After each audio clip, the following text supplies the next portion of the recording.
तो दोस्तों कहानी की शुरुआत होती है एमा से, जो अपनी सबसे अच्छी दोस्त सोफिया के बुलावे पर छुट्टियां मनाने के लिए खूबसूरत समुद्री देश क्रोएशिया पहुंचती है। उसे बिल्कुल अंदाजा नहीं होता कि ये ट्रिप उसकी जिंदगी का सबसे डरावना और रहस्यमय अनुभव बनने वाली है।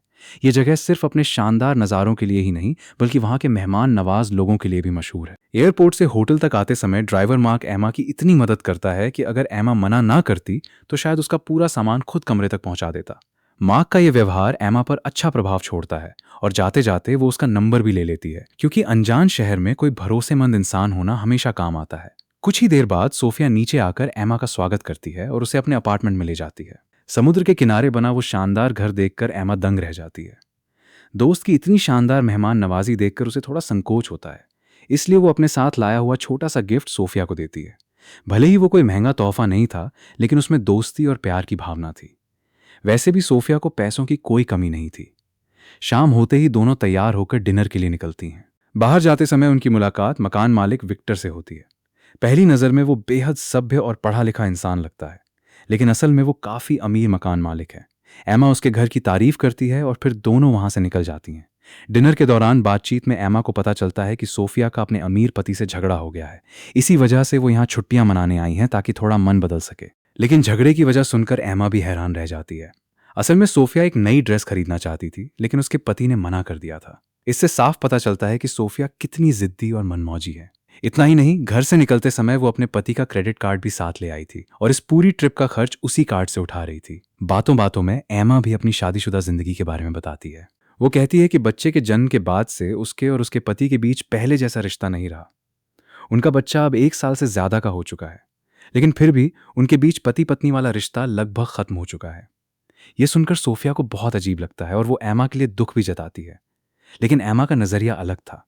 उसके मुताबिक भले ही उनकी शादी में समस्याएं हों, लेकिन दोनों अपने बच्चे से बहुत प्यार करते हैं। तभी सोफिया अचानक एक अजीब सुझाव देती है। वो कहती है कि जब दोनों की शादीशुदा जिंदगी खुशहाल नहीं है, तो क्यों ना थोड़ा मजा किया जाए। शुरुआत में एमा को उसकी बात समझ नहीं आती, लेकिन जब दोनों एक बार में पहुंचती हैं, तब उसे एहसास होता है कि सोफिया का इशारा किसी अफेयर या वन नाइट स्टैंड की तरफ था। ये सुनते ही एमा साफ मना कर देती है। उसके लिए ये एक ऐसी सीमा थी जिसे वो कभी पार नहीं कर सकती थी। लेकिन सोफिया बड़ी बेफिक्री से कहती है कि इसमें क्या बुराई है। यहाँ सिर्फ तुम और मैं हैं। तुम्हारे पति को कभी पता भी नहीं चलेगा।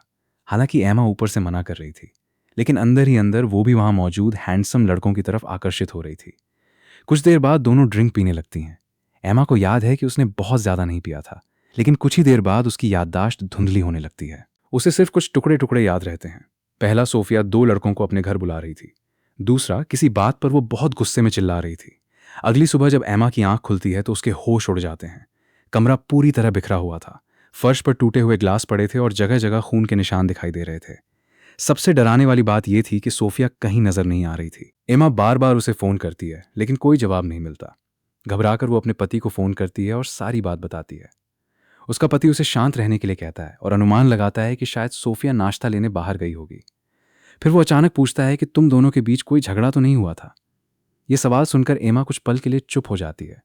उसे धुंधली सी याद आती है कि पिछली रात सोफिया किसी पर चिल्ला रही थी, लेकिन वो ये याद नहीं कर पाती कि वो झगड़ा उससे हुआ था या किसी और से। इसीलिए वो अपने पति से कहती है कि ऐसा कुछ नहीं हुआ था। इसके बाद एमा मकान मालिक विक्टर के पास जाती है और पूछती है कि क्या उसने सोफिया को देखा है। विक्टर कहता है कि उसने उसे नहीं देखा, लेकिन फिर वो एक और बात बताता है। उसके मुताबिक किराए के नियमों में साफ लिखा था कि घर में बाहरी लोगों को नहीं लाया जा सकता। क्योंकि पिछली रात उन्होंने नियम तोड़ा था, इसलिए उन्हें जुर्माना देना होगा। ये सुनकर एमा को यकीन हो जाता है कि उसकी यादें सिर्फ भ्रम नहीं थीं। सचमुच पिछली रात 2 अजनबी लड़के घर आए थे। अब एमा को लगने लगा कि मामला बहुत गंभीर है, इसलिए वो सीधे पुलिस स्टेशन पहुंचती है और अपनी दोस्त की गुमशुदगी की रिपोर्ट दर्ज करवाने की कोशिश करती है। लेकिन चीजें उतनी आसान नहीं थीं जितनी उसने सोची थीं। पुलिस स्टेशन में उसकी मुलाकात ऑफिसर ब्रायन से होती है। एमा की बात सुनकर उसके चेहरे से ही साफ पता चल रहा था कि वो इस मामले को ज्यादा गंभीरता से नहीं ले रहा। इसकी वजह भी थी। एमा खुद ऐसी हालत में थी कि उसके पास कोई ठोस जानकारी नहीं थी। पिछली रात वो नशे में थी, इसलिए उसे उन दोनों लड़कों के नाम तक याद नहीं थे। यहां तक कि जिस बार में वे गई थीं, उसका नाम भी उसे याद नहीं था। ये सब सुनकर ब्रायन परेशान हो जाता है। आखिरकार वो ये कहकर एमा को टाल देता है कि किसी व्यक्ति के गायब हुए अभी 24 घंटे भी नहीं हुए हैं, इसलिए फिलहाल कोई आधिकारिक केस दर्ज नहीं किया जा सकता। साथ ही वो ये भी कहता है कि शायद उसकी दोस्त खुद ही वापस आ जाएगी। निराश होकर एमा पुलिस स्टेशन से बाहर निकलती है। अब उसे सिर्फ एक ही इंसान याद आता है जो उसकी मदद कर सकता था, ड्राइवर मार्क। वो तुरंत उसे फोन करती है और पूरी घटना बताती है। मार्क सारी बात ध्यान से सुनता है और कहता है कि उस रात वो खुद उन्हें बार तक छोड़कर गया था, इसलिए वो भी खुद को थोड़ा जिम्मेदार महसूस कर रहा है। वो एमा से वादा करता है कि वो उसकी मदद करेगा। ये सुनकर एमा को थोड़ी राहत मिलती है।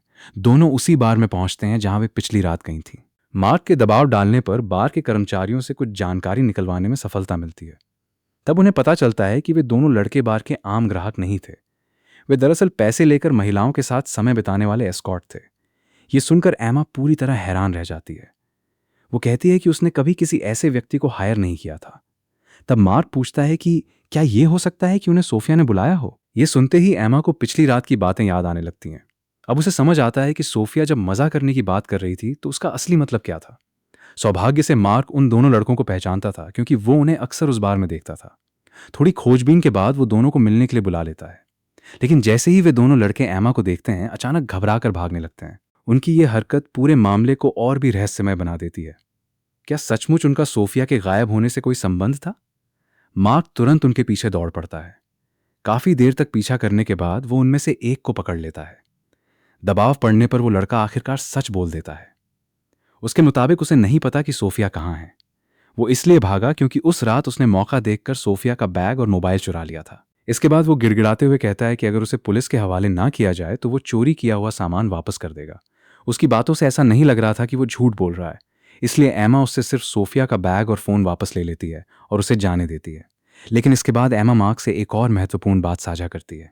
वो बताती है कि उस रात उसने ज्यादा शराब नहीं पी थी, उसने सिर्फ थोड़ी सी ड्रिंक ली थी। लेकिन उसके बाद अचानक उसकी याददाश्त गायब हो गई थी और उसे कुछ भी याद नहीं रहा। उसे शक था कि शायद उन एस्कॉर्ट लड़कों ने उसकी ड्रिंक में कुछ मिला दिया था। लेकिन मार्क इस संभावना को तुरंत खारिज कर देता है। वो कहता है कि अगर उन्होंने तुम्हें ड्रग दिया होता तो तुम्हारा बैग और बाकी सामान भी चुरा लेते, सिर्फ सोफिया का सामान क्यों लेते। फिल्म डिकोड पर आपका स्वागत है। अगर आप पहली बार आए हैं तो चैनल को अभी सब्सक्राइब करें और इस वीडियो को लाइक करना बिल्कुल मत भूलिए। तो चलिए शुरू करते हैं। फिर वो एक और चौंकाने वाली बात कहता है। मुझे लगता है कि अगर किसी ने तुम्हारी ड्रिंक में कुछ मिलाया था तो वो खुद सोफिया थी। एमा हैरानी से उसकी तरफ देखती है। मार्क समझाता है कि शायद सोफिया चाहती थी कि एमा उस रात पूरी तरह खुलकर मस्ती करे और किसी तरह की झिझक महसूस ना करे। लेकिन एमा के लिए यह बात समझना मुश्किल था। आखिर उसकी दोस्त ऐसा क्यों करेगी? इन सवालों के जवाब अभी भी उसके पास नहीं थे। इसी बीच एमा दोबारा पुलिस स्टेशन पहुंचती है। इस बार उसकी मुलाकात स्टेशन चीफ एडमम से होती है। लेकिन यहाँ एक बेहद चौंकाने वाली बात सामने आती है। जब एमा पूरी कहानी एडमम को सुनाती है तो वो हैरान रह जाता है, क्योंकि उसे इस मामले के बारे में कुछ भी पता नहीं था। दरअसल पिछली बार जब एमा शिकायत दर्ज करवाने आई थी तब ऑफिसर ब्रायन ने उसकी रिपोर्ट को गंभीरता से लिया ही नहीं था। उसने रिपोर्ट आगे भेजी ही नहीं। ब्रायन का मानना था कि सोफिया किसी आदमी के साथ घूम रही होगी और कुछ दिनों बाद खुद वापस आ जाएगी। यानी सिर्फ उसकी लापरवाही की वजह से पूरे मामले में 24 घंटे की देरी हो चुकी थी। लेकिन जैसे ही एमा सोफिया का बैग और फोन दिखाती है, एडमम तुरंत केस दर्ज कर लेता है। इतना ही नहीं, वो एमा को मेडिकल जांच के लिए भी भेजता है ताकि ये पता लगाया जा सके कि उसके साथ कोई यौन अपराध तो नहीं हुआ। अब पहली बार एमा को लगता है कि कोई अधिकारी सचमुच अपना काम कर रहा है। लेकिन मेडिकल रिपोर्ट आने में 24 घंटे लगने वाले थे, इसलिए एक बार फिर उसे बिना किसी ठोस जवाब के घर लौटना पड़ता है। कुछ देर बाद वो सोफिया के अमीर पति को फोन करती है और पूछती है कि क्या उसे अपनी पत्नी के बारे में कोई जानकारी मिली है। लेकिन उसका जवाब सुनकर एमा स्तब्ध रह जाती है। वो बेहद बेपरवाही से कहता है कि सोफिया अक्सर ऐसा करती रहती है। वो लोगों का ध्यान अपनी तरफ खींचने के लिए नाटक करती है और शायद कुछ दिनों में खुद वापस आ जाएगी। इतना कहकर वो फोन काट देता है। उसकी इस प्रतिक्रिया से साफ था कि उसकी पत्नी के गायब होने की उसे बिल्कुल चिंता नहीं थी। एमा को यह व्यवहार बहुत अजीब लगता है। फोन कटने के बाद एमा वापस अपार्टमेंट पहुंचती है।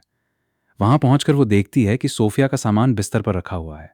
एक पल के लिए उसे लगता है कि शायद सोफिया वापस आ गई है, लेकिन अगले ही पल उसकी उम्मीद टूट जाती है। कमरे में सोफिया नहीं बल्कि मकान मालिक विक्टर खड़ा था। विक्टर एमा को बताता है कि उनके किराए की अवधि खत्म हो चुकी है और जल्द ही नए किराएदार आने वाले हैं, इसलिए उसे कमरा खाली करना होगा। ये सुनकर एमा पूरी तरह परेशान हो जाती है। उसकी दोस्त गायब है, पुलिस के पास कोई जवाब नहीं है और अब उसके सिर से रहने की जगह भी छिन रही है। लेकिन तभी विक्टर एक और प्रस्ताव रखता है।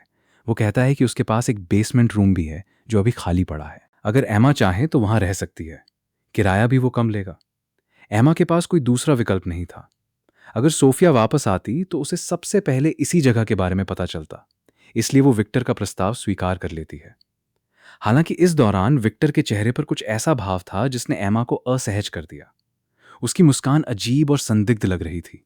एक पल के लिए एमा के मन में भी सवाल आता है, क्या कहीं विक्टर ही इस पूरे मामले के पीछे तो नहीं, या फिर वो कुछ छिपा रहा है। समय बीतता जाता है। लगातार 2 दिनों तक सोफिया को ढूंढते ढूंढते एमा पूरी तरह थक चुकी थी।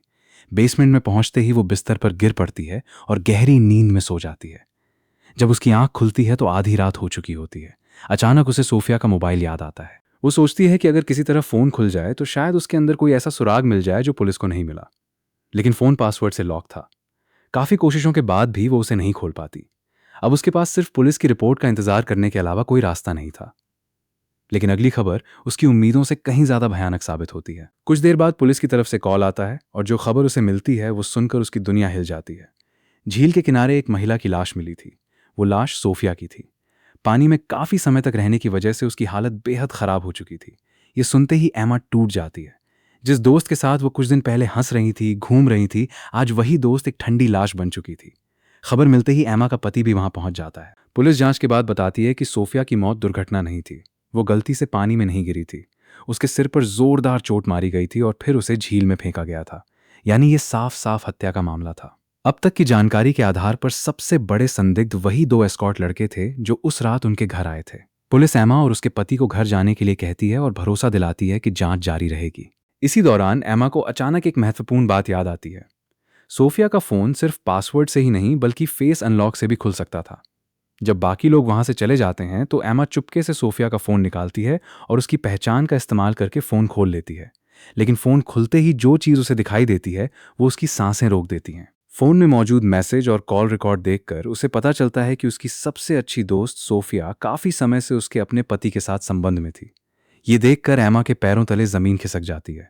एक तरफ उसकी दोस्त की हत्या हो चुकी थी, दूसरी तरफ उसे पता चल रहा था कि वही दोस्त उसके पति के साथ अफेयर चला रही थी। लेकिन इससे भी ज्यादा चौंकाने वाली बात यह थी कि दोनों की आखिरी बातचीत किसी झगड़े या सौदेबाजी जैसी लग रही थी। एमा के मन में तुरंत एक नया शक पैदा होता है। क्या उसके पति को डर था कि उनका रिश्ता सबके सामने आ जाएगा? क्या इसी वजह से उसने सोफिया को मार दिया? लेकिन थोड़ी देर सोचने के बाद यह संभावना कमजोर लगने लगती है। उस रात उसका पति लंदन में था और उसके पास मजबूत अलीबाई भी था। एमा खुद उस पूरी रात उससे फोन पर संपर्क में थी। ऐसे में उसका क्रोएशिया आकर हत्या करना लगभग असंभव लग रहा था। लेकिन कहानी यहीं खत्म नहीं होती। कुछ देर बाद उसका पति यह कहकर चला जाता है कि उसे कंपनी के कुछ जरूरी काम निपटाने हैं और उसके जाने के कुछ समय बाद ही पुलिस स्टेशन से एमा को बुलावा आ जाता है। उसे लगता है कि शायद पुलिस के पास कोई नई जानकारी होगी। लेकिन जब वो वहां पहुंचती है तो उसके पैरों तले जमीन खिसक जाती है, क्योंकि इस बार पुलिस किसी और को नहीं बल्कि उसी को संदिग्ध मान रही थी। पुलिस स्टेशन पहुंचते ही एमा को एहसास हो गया कि इस बार मामला पहले जैसा नहीं था। माहौल पूरी तरह बदल चुका था। स्टेशन चीफ एडमम ने उसे बैठाया और जांच में सामने आई नई जानकारी बतानी शुरू की। मेडिकल रिपोर्ट के अनुसार एमा और सोफिया दोनों के शरीर में एक ही तरह का नशीला पदार्थ पाया गया था। इसका मतलब था कि उस रात दोनों ने किसी न किसी रूप में ड्रग लिया था। इसके अलावा बार में मौजूद कई लोगों ने गवाही दी थी कि उस रात एमा और सोफिया के बीच काफी जोरदार बहस हुई थी।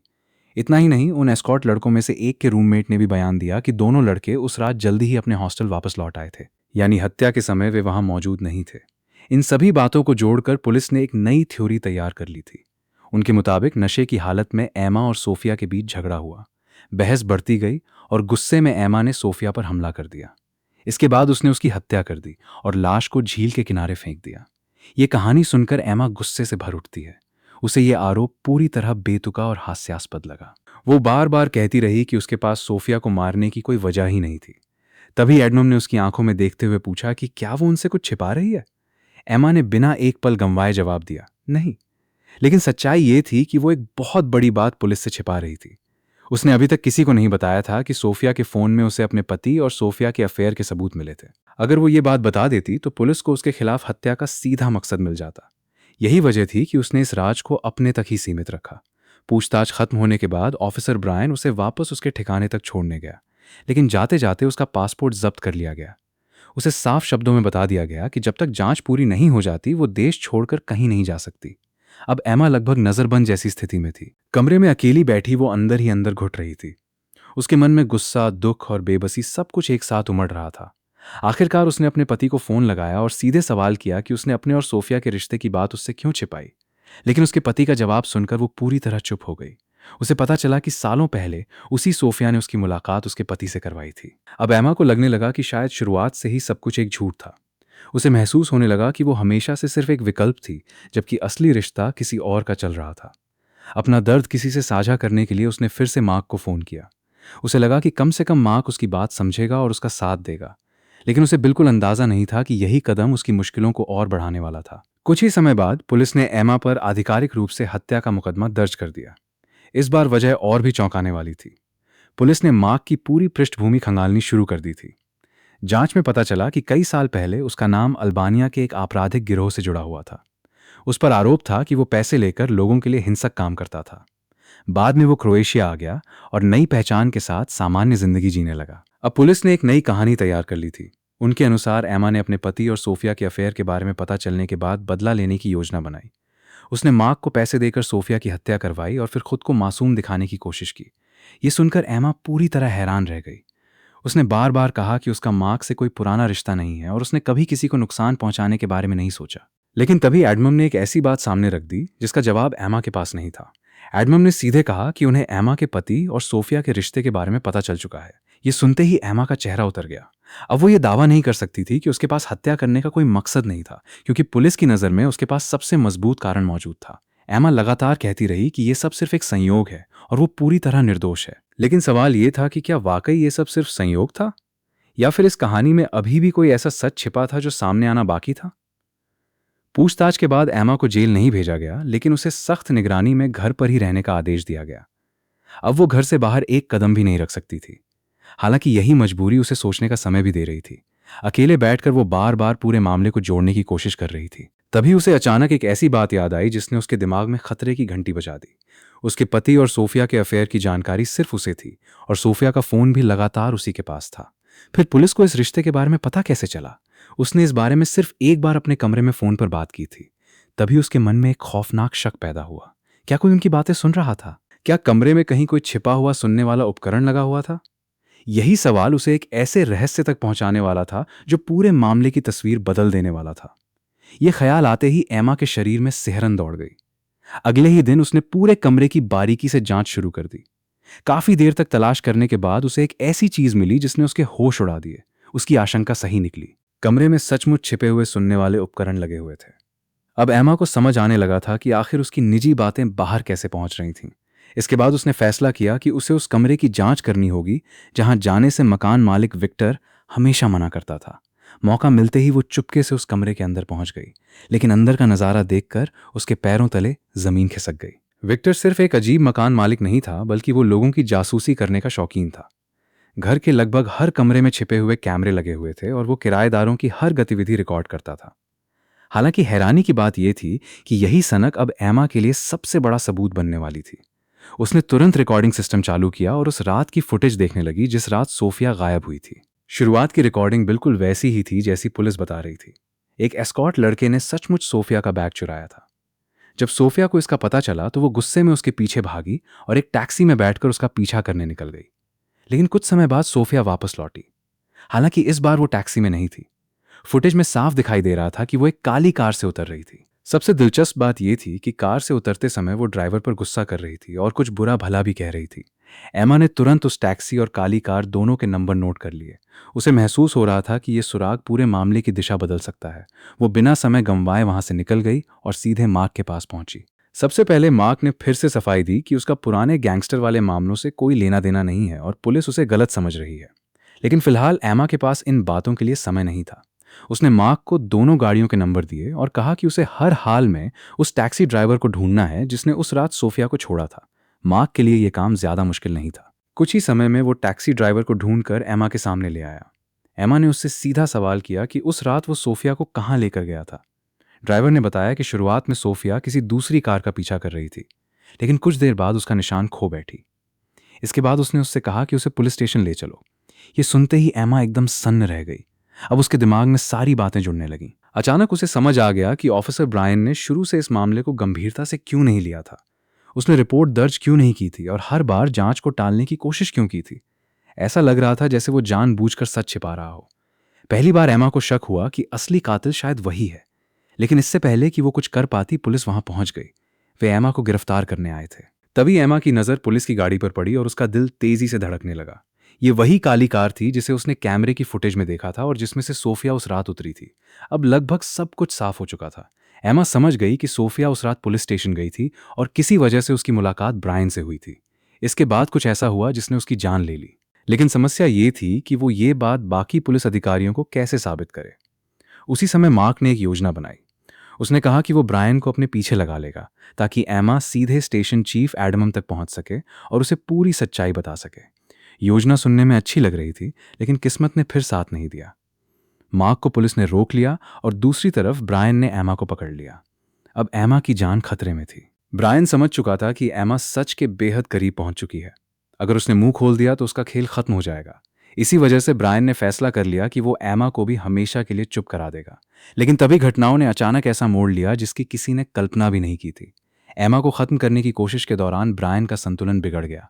वो ऊंचाई से नीचे गिर पड़ा और मौके पर ही उसकी मौत हो गई। ब्रायन की मौत के बाद मामला पूरी तरह खुलने लगा। बाद में एडमम ने एमा को बताया कि जांच में यह साबित हो चुका है कि असली अपराधी ब्रायन ही था। उसने पुलिस विभाग के सुरक्षा कैमरों की रिकॉर्डिंग मिटा दी थी ताकि कोई सबूत ना बचे। लेकिन तकनीकी टीम ने डिलीट की गई फुटेज को दोबारा रिकवर कर लिया था। रिकवर हुई वीडियो में साफ दिखाई दे रहा था कि झील के पास ब्रायन ही सोफिया के साथ मौजूद था और वहीं उसकी हत्या में शामिल था। आखिरकार केस सुलझ गया और ऐसा लगने लगा कि कहानी यहीं खत्म हो जाएगी। लेकिन असली ट्विस्ट अभी बाकी था। ब्रायन की मौत और उसके खिलाफ मिले सबूतों के बाद मामला आधिकारिक तौर पर बंद कर दिया गया। पुलिस के मुताबिक अब असली कातिल पकड़ा जा चुका था और सोफिया को न्याय मिल गया था। पहली नजर में ऐसा लग रहा था कि कहानी यहीं खत्म हो गई है। लेकिन अगर ऐसा होता तो फिल्म में अभी भी करीब 20 मिनट बाकी क्यों होते? साफ था कि दर्शकों के लिए एक और बड़ा झटका तैयार किया गया था। कुछ समय बाद एमा और उसके पति का तलाक हो गया। इसके पीछे की वजह बताने की जरूरत नहीं थी। अपने सबसे अच्छे दोस्त के साथ अफेयर छिपाना और लगातार झूठ बोलना किसी भी रिश्ते को खत्म करने के लिए काफी था। अब एमा अपने बच्चे के साथ नई जिंदगी शुरू करने की तैयारी कर रही थी। वो अपना सामान पैक कर रही थी और इस डरावने अध्याय को हमेशा के लिए पीछे छोड़ देना चाहती थी। लेकिन तभी उसे एक ऐसी चीज मिली जिसने पूरे मामले को फिर से उलझा दिया। अपने पति के कपड़ों में सामान रखते समय उसे जेब के अंदर एक छोटा सा गिफ्ट मिला। ये वही तोहफा था जो उसने छुट्टियों की शुरुआत में सोफिया को दिया था। उसे देखते ही एमा के दिमाग में अलार्म बज उठा। ये चीज उसके पति के पास कैसे पहुंची? अब उसके मन में एक नया शक पैदा हुआ। क्या हो सकता है कि असली कातिल शुरू से उसका पति ही हो? एमा ने बिना देर किए अपने पति का सामना किया और वो सबूत उसके सामने रख दिया। इस बार उसके पति के पास झूठ बोलने की कोई गुंजाइश नहीं बची थी। आखिरकार उसने पूरी सच्चाई कबूल कर ली। उसने बताया कि जिस रात सब कुछ हुआ उस रात उसने अपने बच्चे को सुलाने के बाद अचानक फैसला किया कि वो सोफिया से मिलने जाएगा। लंदन से क्रोएशिया की फ्लाइट सिर्फ 2 घंटे की थी, इसलिए उसके लिए वहां पहुंचना मुश्किल नहीं था। वो सोफिया से मिलकर इस अवैध रिश्ते को हमेशा के लिए खत्म करना चाहता था। लेकिन जब वो वहां पहुंचा तो दोनों के बीच बहस शुरू हो गई। हालांकि वो खुद को बचाने की कोशिश कर रहा था और ऐसा दिखा रहा था कि रिश्ता खत्म करने की पहल उसी ने की थी। लेकिन असलियत शायद कुछ और थी। बहस इतनी बढ़ गई कि दोनों के बीच हाथापाई जैसी स्थिति बन गई। इसी दौरान गुस्से और धक्का मुक्की में सोफिया का संतुलन बिगड़ गया और वो झील में गिर पड़ी। उसका पति दावा कर रहा था कि ये जानबूझकर की गई हत्या नहीं थी, बल्कि एक हादसा था। लेकिन सच्चाई ये थी कि उसकी वजह से ही सोफिया की मौत हुई थी। उसे पूरा भरोसा था कि अब कोई उसे पकड़ नहीं सकता। पुलिस पहले ही ब्रायन को कातिल मान चुकी थी और केस बंद हो चुका था। उसे लगा कि वो हमेशा के लिए बच निकलेगा। लेकिन वो एक बात नहीं जानता था। जब वो ये सब कबूल कर रहा था तब एमा पहले ही उसकी बातें रिकॉर्ड कर चुकी थी। इतना ही नहीं, उसने वो रिकॉर्डिंग स्टेशन चीफ एडमम को भी भेज दी थी। नतीजा ये हुआ कि कुछ ही समय बाद पुलिस ने उसके पति को गिरफ्तार कर लिया। अब कानून के सामने उसके पास बचने का कोई रास्ता नहीं था। पहली नजर में यही कहानी खत्म होती हुई दिखाई देती है। कातिल पकड़ा गया, गुनहगार जेल पहुंच गया और एमा को न्याय मिल गया। लेकिन फिल्म का सबसे दिलचस्प हिस्सा अभी बाकी था। अपने पति की गिरफ्तारी के बाद एमा अपने बच्चे को लेकर वहां से चली जाती है। लेकिन जाते समय उसके चेहरे पर जो मुस्कान दिखाई देती है वो बिल्कुल अलग थी। वो किसी दुखी या टूटी हुई महिला की मुस्कान नहीं थी। वो एक ऐसी इंसान की मुस्कान थी जिसे आखिरकार अपनी मंजिल मिल गई हो। यहीं से फिल्म दर्शकों के मन में सबसे बड़ा सवाल छोड़ देती है। क्या ये सब सिर्फ संयोग था या फिर शुरुआत से ही पूरा खेल एमा ने रचा था? ये शक यूं ही पैदा नहीं होता। आखिर फिल्म के अंत में एमा और मार्क एक दूसरे के बेहद करीब आ जाते हैं और बाद में दोनों शादी भी कर लेते हैं। अगर इस नजरिए से पूरी कहानी को दोबारा देखा जाए तो कई घटनाएं अलग अर्थ देने लगती हैं। संभव है कि एमा को पहले से ही अपने पति और सोफिया के रिश्ते के बारे में पता हो सकता है कि वो लंबे समय से दोनों से नफरत करती हो और सही मौके का इंतजार कर रही हो। जब सोफिया ने उसे छुट्टियों पर बुलाया तब शायद उसने उसी मौके का फायदा उठाने का फैसला किया। उसने पूरी यात्रा के दौरान एक ऐसी योजना तैयार की जिसमें हर व्यक्ति धीरे धीरे उसकी चाल का हिस्सा बनता गया। एक तरफ उसके पति ने अपनी प्रेमिका को खो दिया, दूसरी तरफ वही प्रेमिका हमेशा के लिए उसकी जिंदगी से भी बाहर हो गई। अंत में उसका पति जेल पहुंच गया और एमा अपने बच्चे के साथ आजाद हो गई। क्या सचमुच यही हुआ था? क्या मार्क शुरू से उसका साथी था? क्या ये पूरी छुट्टी दरअसल एक सोची समझी बदले की योजना थी? फिल्म इन सवालों का कोई सीधा जवाब नहीं देती। यही वजह है कि इसका अंत इतना दिलचस्प बन जाता है। हर दर्शक अपनी समझ के हिसाब से अलग निष्कर्ष निकाल सकता है। कुछ लोगों को लगेगा कि एमा सिर्फ परिस्थितियों की शिकार थी, जबकि कुछ लोगों को यकीन होगा कि असली मास्टरमाइंड वही थी।